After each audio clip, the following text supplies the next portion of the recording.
요한일서의 내용은 교회는 영생을 얻은 자들이다, 성도는 영생을 얻은 자들이다 하는 사실을 알리는 것이라고 했죠. 5장 13절에 그렇게 말씀을 했습니다.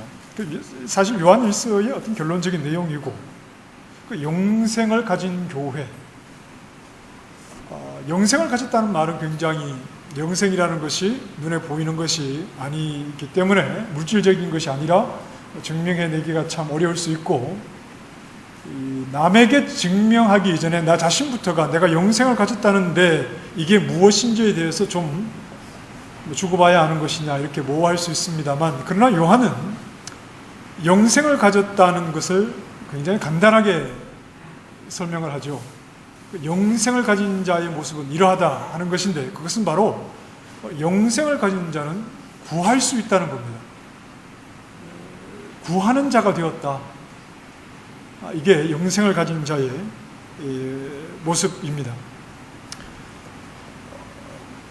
우리가 말하는 기도라고 하는 것은, 구하는 것은 예수님을 알기 전에 그냥 또 다른 우상을 섬기는 자들이 구하는 것과는 조금 다른 차원에 간 거죠. 하나님만 부르면서 교회 밖에서 구하던 것을 교회 안에서도 똑같이 구하는 그런 것이 아닙니다. 그런 것이 아니고, 우리가 영생을 얻은 자가 되었다 하는 것을 무엇으로 확인하느냐 하면, 우리는 하나님께 구할 수 있게 되었다 하는 것이 영생을 얻은 자의 모습이라고 하는 겁니다. 지난 시간 우리가 이제 기도에 대해서 잠깐 얘기를 같이 말씀을 나누면서, 열심의 문제 이전에 기도는 무엇의 문제라고 그랬습니까? 과연 그 구하는 내용이 정당하냐, 정당한 내용이냐 하는 것이 얼마나 열심히 구하느냐, 이 문제보다 앞서는 것이죠. 우리는 교회 안에서 신앙생활 하면서 기도해 오신 권사님들도 그렇고 늘 기도를 열심히 해야 하는 것이다, 이렇게만 배웠지. 그러니까 새벽 기도에도 빠지지 말고 또 금요 기도에도 빠지지 말고 어쨌든 열심히 기도해야 된다, 이렇게만 배웠지, 우리가 구하는 기도의 내용이 정당한 내용이냐 하는 것은 굉장히 좀 소홀했던 경향이 없잖아 있습니다. 그래서 기도의 성공을 열심히 구해서 응답을 받았느냐를 가지고 기도의 성공을 늘 측량을 했지, 측정을 했지, 그 구하는 내용이 얼마나 정당했느냐를 가지고 성공적인 기도냐 아니냐를 좀 말하는 데는 굉장히 익숙하지 못했던 것이 지금까지 교회, 우리 한국 교회들의 모습이죠. 그래서 열심히만 하면 그게 좋은 기도고, 또 열심히만 하면 하나님이 응답을 해주시는 최고의 방법이라고 우리가 그렇게 생각을 했지만, 그러나 기도의 한 면은, 기도는 응답을 위한 것이며 틀림이 없고, 그러나 기도의 한 면은 또한 같이 생각해야 하는 것은, 내가 열심히 부르짖어 얼마나 응답을 받아냈느냐 하는 문제보다 더 중요한 것은, 과연 내가 구하는 것이 정당하냐, 열심히 구할 만큼 그것이 정당하냐, 열심히 구할 만큼 그것이 정당한 내용이냐 하는 문제가 사실 기도에 있어서는 굉장히 중요한, 우리 기독교의 기도에 있어서는 굉장히 중요한 내용이다. 그래서 기도는 배우지 않고는 할 수 없다. 본성적으로 연약함 때문에 누군가의 도움을 구해서 부르짖는 그런 본성적인 기도가 아니라, 우리 기독교의 기도는 배워야 할 수 있는 기도다 하는 것을 우리가 지난 시간에 좀 생각을 했었죠. 영생을 얻는 자는 구하는 자, 기도할 수 있는 자인데, 그 정당한 기도의 내용이 무엇인지를 알고 있다는 겁니다. 그의 뜻대로 구하는 것이라고 했죠. 그래서 그의 뜻대로 구하는 것은 바로 사랑입니다. 요한일서 이제 우리 5장 13절, 14절 이후에도 말씀을 했고, 또 3장, 요한일서 3장 22절 이하에도 말씀을 하고 있는데, 바로 하나님의 뜻대로 구하는 내용은 바로 사랑을 구하는 것이죠. 사랑을 구하는 것이 영생 얻은 자의 모습이라는 겁니다. 자, 여러분, 내가 영생을 얻었느냐 하는 부분은 그냥 내 느낌이 아닙니다. 내 느낌, 아니면 죽은 후에 천국 가봐야지, 그런 차원이 아니라 영생을 얻은 자는 누구인가 하는 것에 대해서 사도 요한이 분명하게 말씀하면서 그 근거는 하나님의 아들을 독생자를 우리에게 주셨다는 그 사실을 믿는데 우리가 영생을 얻게 되는데, 교회는 영생을 얻은 자들인데 그래서 구할 수 있게 되었다는 말이죠. 무엇을 구하느냐 하면 정당한 하나님의 뜻을 구할 수 있게 되었다는 겁니다. 예전에 그냥 구하던 것, 그런 식의 구하는 것 말고 정당한 하나님의 뜻을 알아서 그것을 구하게 되었는데, 요한 1서에서 사도 요한이 우리에게 말하는 하나님의 뜻은 굉장히 포괄적이지만 굉장히 또 어떤 구체적인 것을 말하죠. 그것은 바로 하나님, 사랑이신 하나님, 그 사랑을 구하고 있느냐 하는 것이 영생을 얻은 자인가 아닌가를 확인할 수 있는 소중한 어떤 기준이 될 수 있다 하는 겁니다.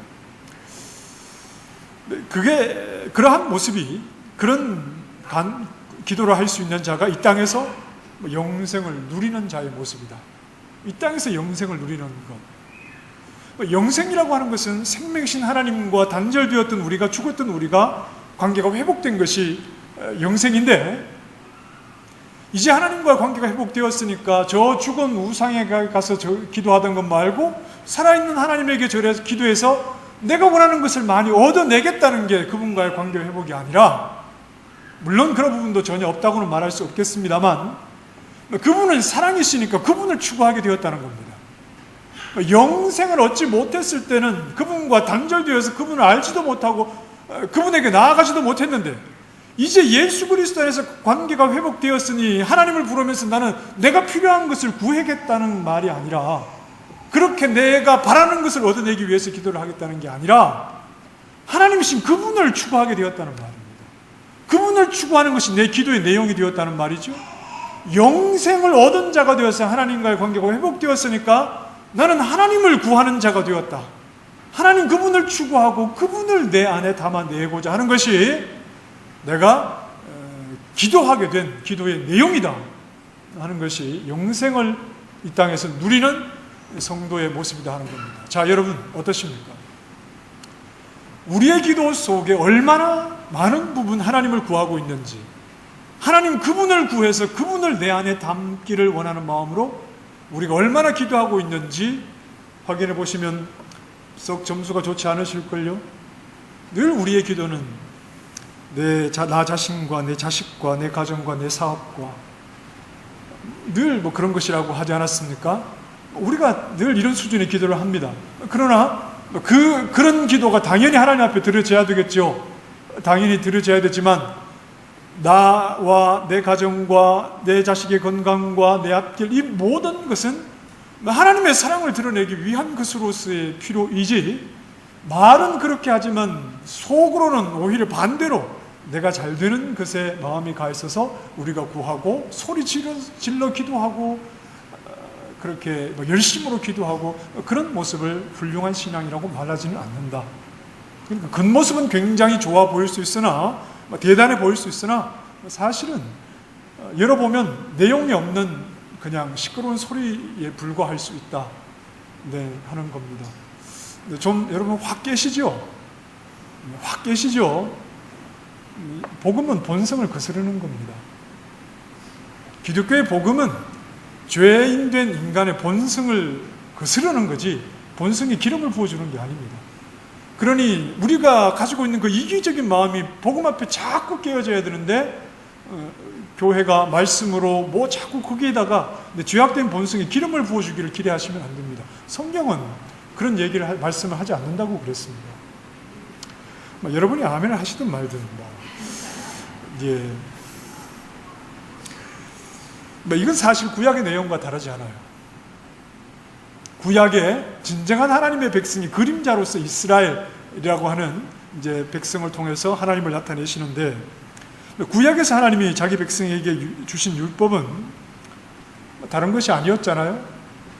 예수님이 율법의 강령, 율법의 줄거리가 뭐라고 그랬습니까? 하나님을 사랑하고 내 이웃을 사랑해라. 이 말을 우리는 자꾸 새로운 어떤 새로운 짐으로 자꾸 지고 가려고 하는데, 그런 것이 아니라 하나님을 아는 참 지식, 내 머리로만 채우는 지식이 아니라 내 전 인격으로 받아들이는 그래서 그 지식을 누리고자 하는 그런 참 지식으로 이 율법을 이해를 해야 하는 것이죠. 호세아서에서는 우리가 하나님을 아는 지식이 무엇과 동일한 거죠? 율법과 동일한 것이죠. 그러니까 율법을 얼마나 지키느냐가 하나님을 얼마나 아느냐와 동일한 표현이었습니다. 왜 그렇다고 그랬습니까? 하나님이 주신 율법 속에는 누가 나타나고 있다고요? 그 율법을 주신 하나님의 모습이 나타나고 있으니까 율법을 잘 지킨다는 말은 누가 율법을 잘 지키죠? 하나님의 백성이. 하나님이 자기 백성에게 율법을 주신 이유는 하나님의 백성이라는 자들은 율법을 잘 지킴으로 율법을 그저 기계적으로 하나하나 그렇게 지켜나가는 그런 게 아니라 어떤 도덕적으로 성숙한 도덕사회를 만들려고 하는 것이 아니라 그런 게 아니라 율법 속에 담긴 하나님의 모습을 자기 백성이 공유하기를 원하시는 것이죠. 자기 백성에게만 율법을 주시는 겁니다. 그러니 어떤 면에서는 율법은 은혜인 거죠.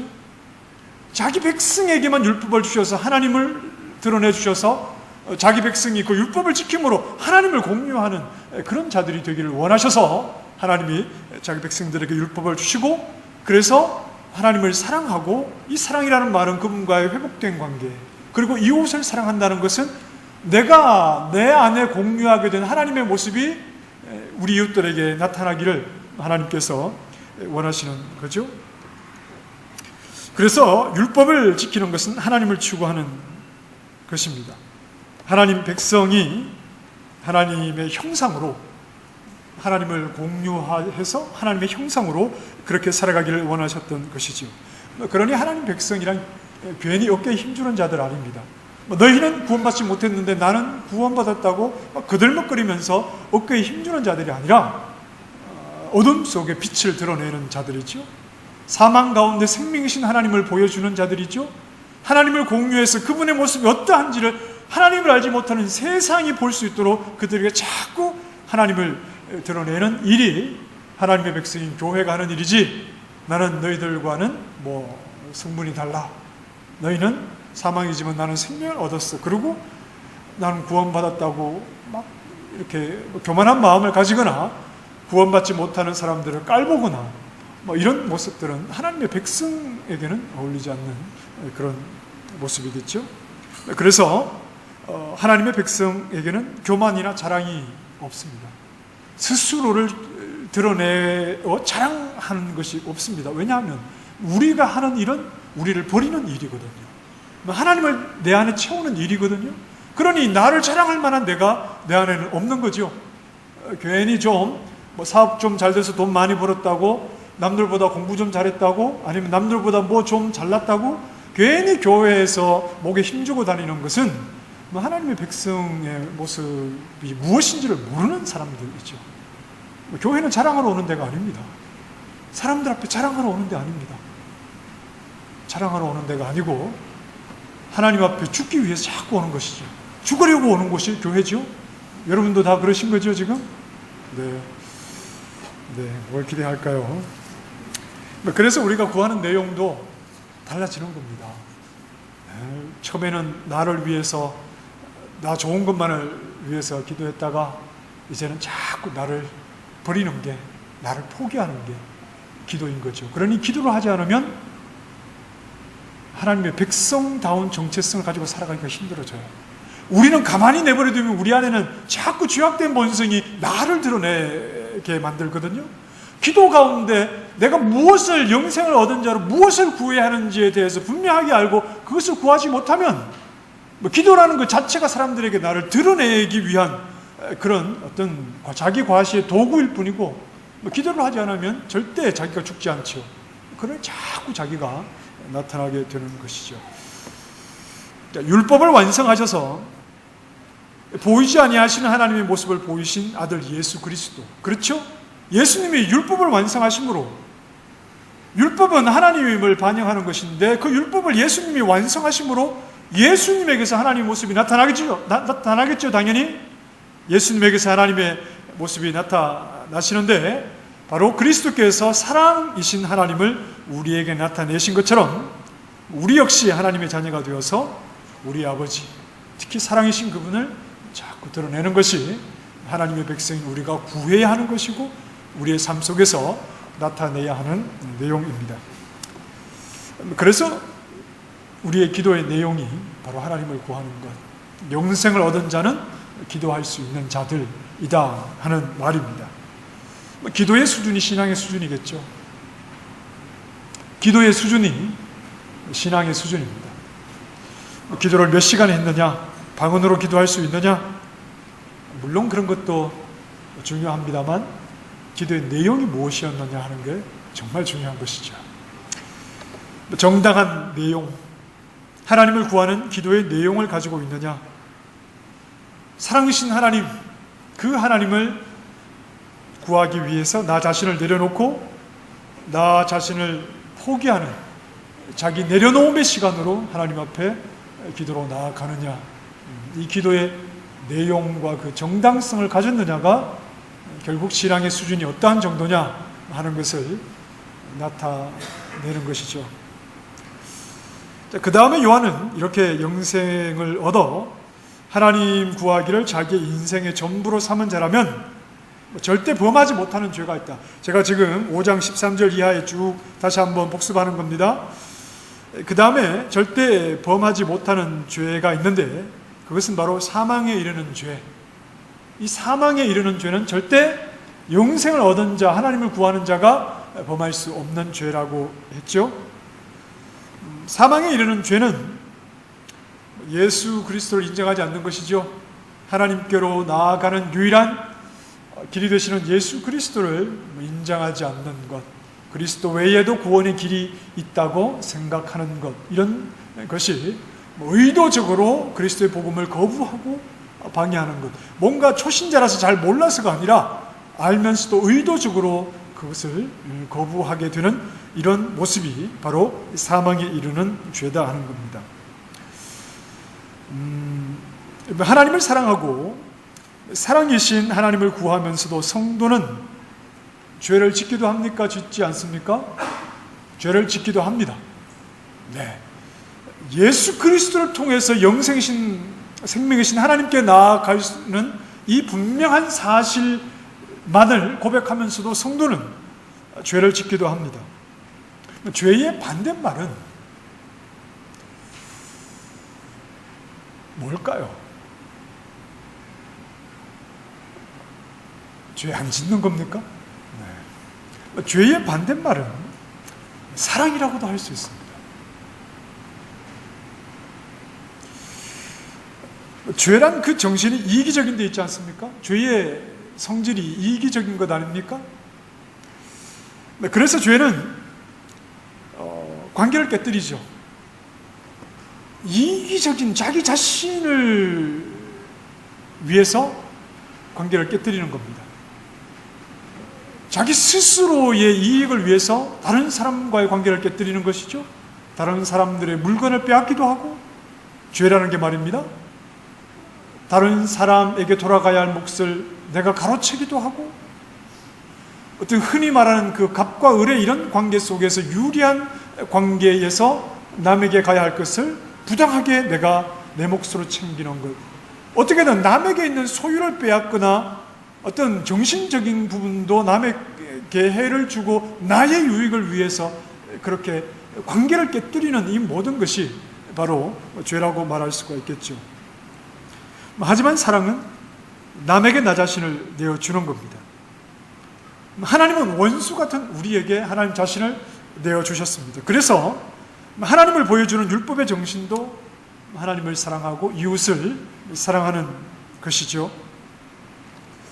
그런데 성도의 현실이란 사랑을 구하면서도 죄를 향한 마음이 여전히 남아있는 상태입니다. 하나님 앞에 사랑을 구하면서도 죄, 이기적으로 나를 채우고 나를 위해서 관계라도 깨뜨릴 수 있는 그런 죄의 마음이 여전히 남아있는 상태, 굉장히 모순된 모습이죠. 그게 오늘 우리의 현실입니다. 그러나 우리가 넘어질 때가 있지만 그렇다고 해서 가던 길을 멈추지는 않는다고 그랬습니다. 포기하지는 않는다고 그랬습니다. 또는 다른 길로 돌아가지도 다른 길을 찾는 것도 아닙니다.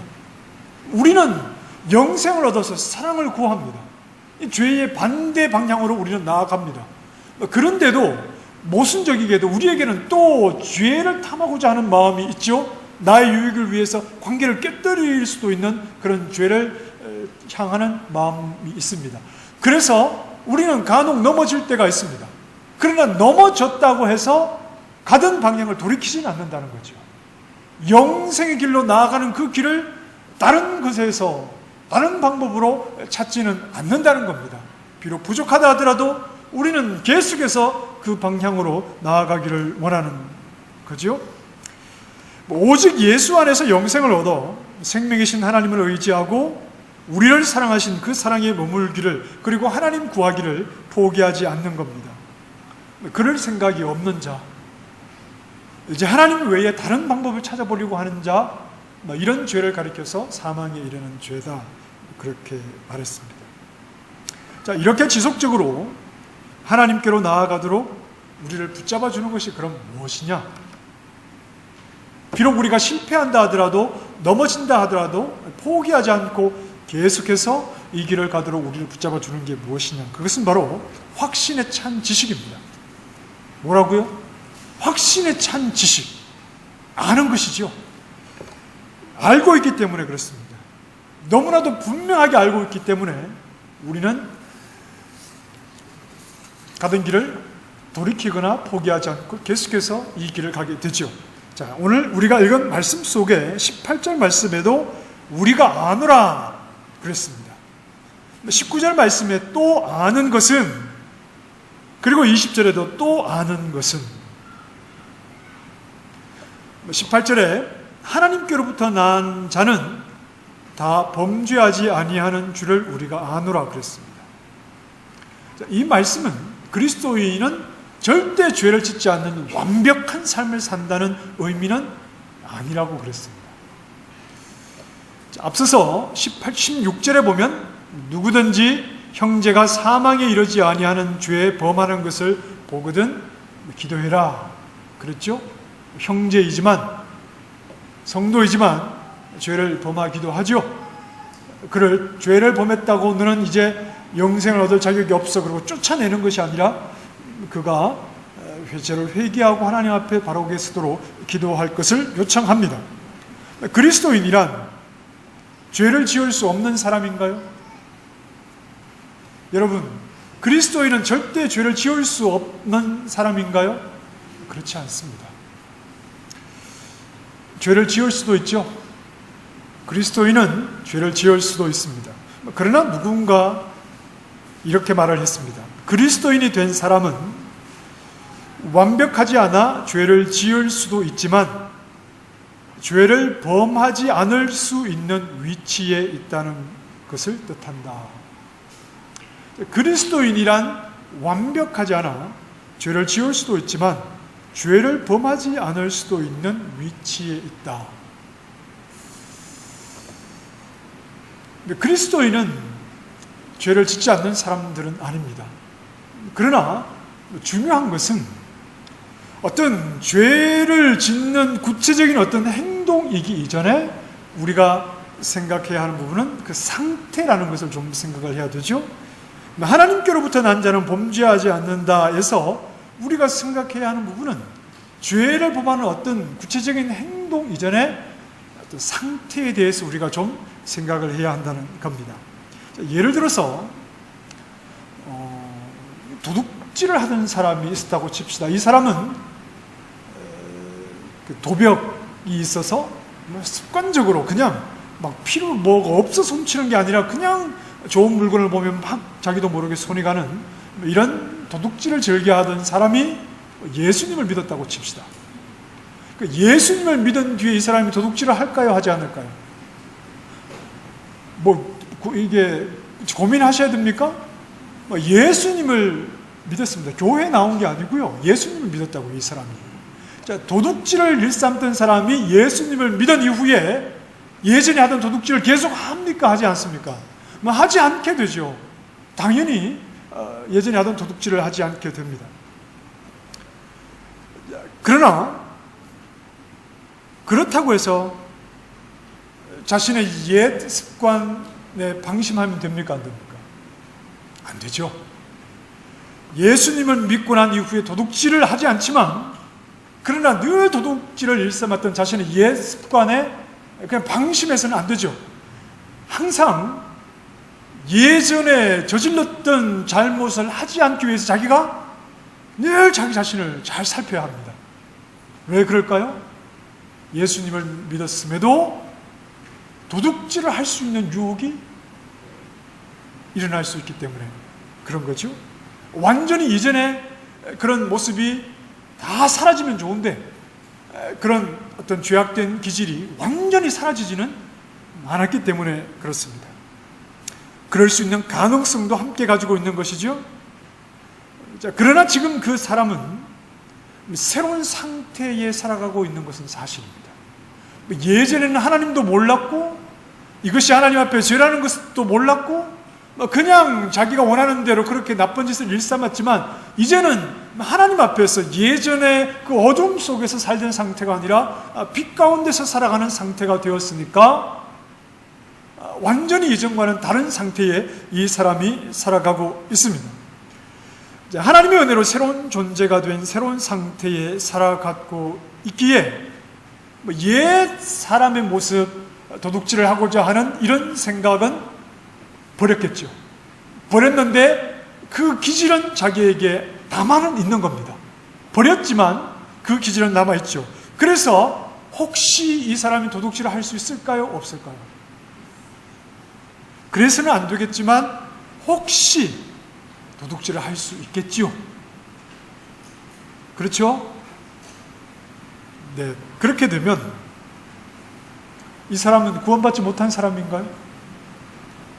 네, 그렇게 말하기보다 비록 이 사람이 실수로 도둑질을 하게 되었다 하더라도 이 사람에게는 만약에 구체적인 그런 행동을, 죄를 범하는 행동을 저질렀을 때 예전이 아니라 새로운 상태에서 살아가는 사람에게는 어떤 마음이 생길까요? 예전에 없던 마음이 생기는 겁니다. 죄를 지은 것 때문에 괴로움이 생기는 거죠. 새로운 상태에서 살아가기 때문에 그렇습니다.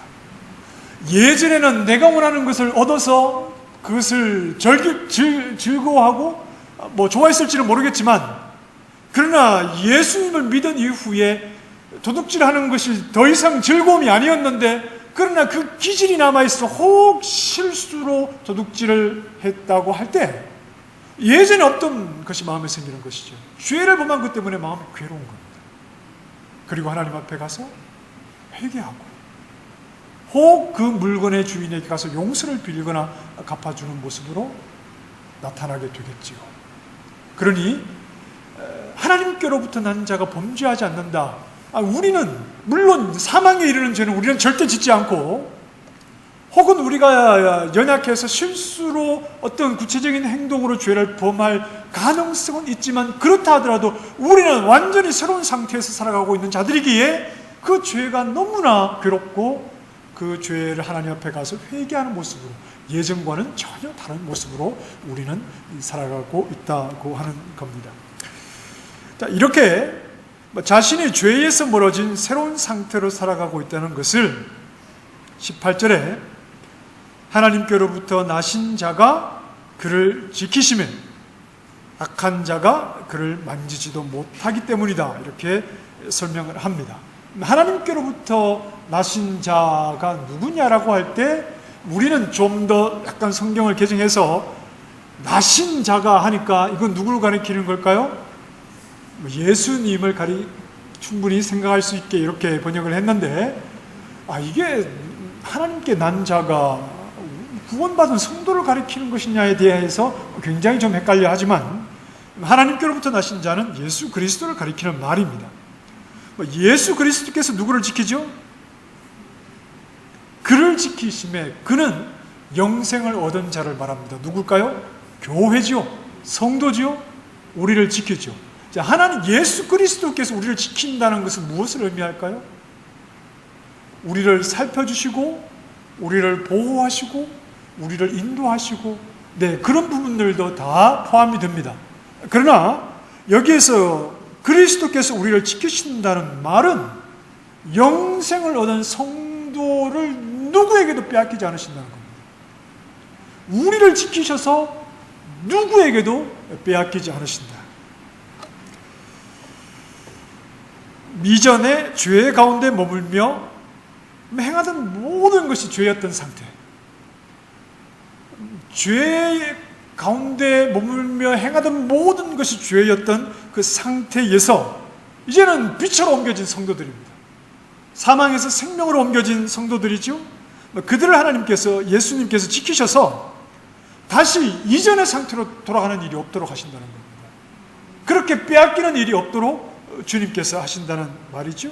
늘 새로운 상태에 머물러 있도록, 빛 가운데, 생명 가운데 머물러 있도록 그리스도께서 우리를 지키신다 하는 말씀입니다. 요한복음 10장 28절에 내가 그들에게 영생을 주노니 영원히 멸망하지 아니할 것이요 또 그들을 내 손에서 빼앗을 자가 없느니라. 예수 그리스도께서 우리를 지키심으로 이 영생을 얻은 새로운 상태에서 우리를 빼앗아 갈 자가 없다 하는 사실이죠. 그래서 그리스도께서 우리를 지키시니 누가 우리를 만지지도 못하죠. 악한 자가, 사탄이 우리를 만지지도 못합니다. 다시는 우리를 예전처럼 자신의 수중으로, 자신의 소유로 끌고 갈 수 없다는 말이죠. 예수 그리스도께서 우리를 지키시고 우리에게 영생을 주시고 우리를 지켜 더 이상 이 생명의 상태에서 벗어나지 못하게 하시니까 더러운 사탄이 우리를 만지지도 못하는 거죠. 이전의 상태로 돌이킬 수 없는 겁니다. 사탄은 우리에게 시비를 걸어오죠. 우리에게 시험을 주기도 하죠. 때로는 우리에게 좌절을 가져다 주기도 하고 우리를 낙심하게 만들고 영적으로 무기력하게 우리를 끌고 가려고 할 때가 있습니다. 그럴지는 몰라도 더 이상 우리를 붙잡아 자신의 종로로 타던 예전의 상태로 끌고 갈 수는 없다. 끌고 갈 수는 없다.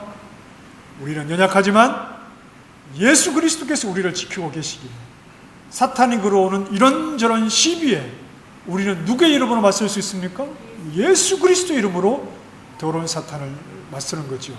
사탄을 피할 수 있는, 사탄을 이길 수 있는 유일한 방법이 뭡니까? 뭐지요? 대적해줘. 대적하라. 그리하면 너희를 피하리라. 누구의 이름으로 대적하죠?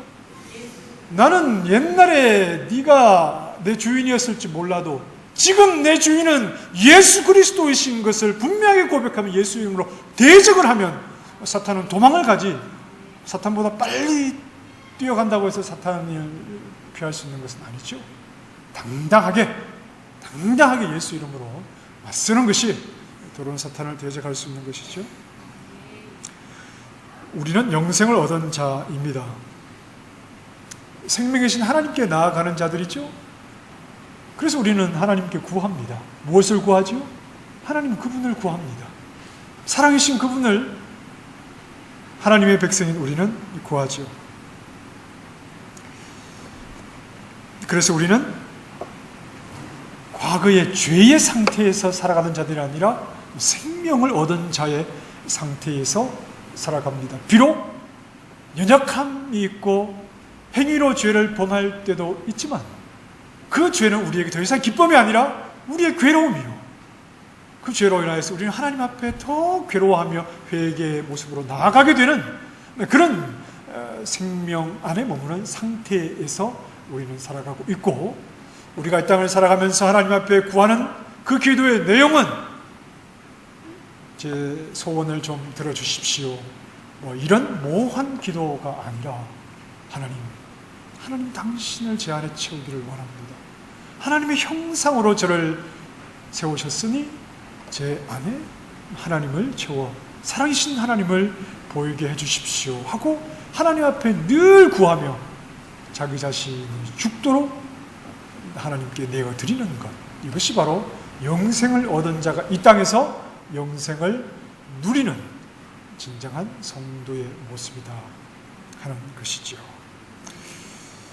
우리의 상태와 변화된 신분을 더 깊이 알고 또 그 사실을 인하여서 하나님 앞에 감사하며 우리의 사명이 되시는 하나님. 우리의 사명이 뭡니까? 여러분의 사명이 뭐죠? 하나님 아닙니까? 하나님을 추구하는 것 아닙니까? 하나님이 우리의 사명 아닌가요? 우리의 사명이신 하나님, 사랑이신 하나님을 더욱 부지런히 구하고 그분을 드러내는 일을 우리의 기쁨으로 삼아 우리 주님 앞에서는 그 시간까지 영생을 얻은 자답게 항상 변화된 상태에서 주의 은혜에 이끌리는 믿음의 종들이 다 되시기를 주님의 이름으로 축원합니다. 기도하십시다.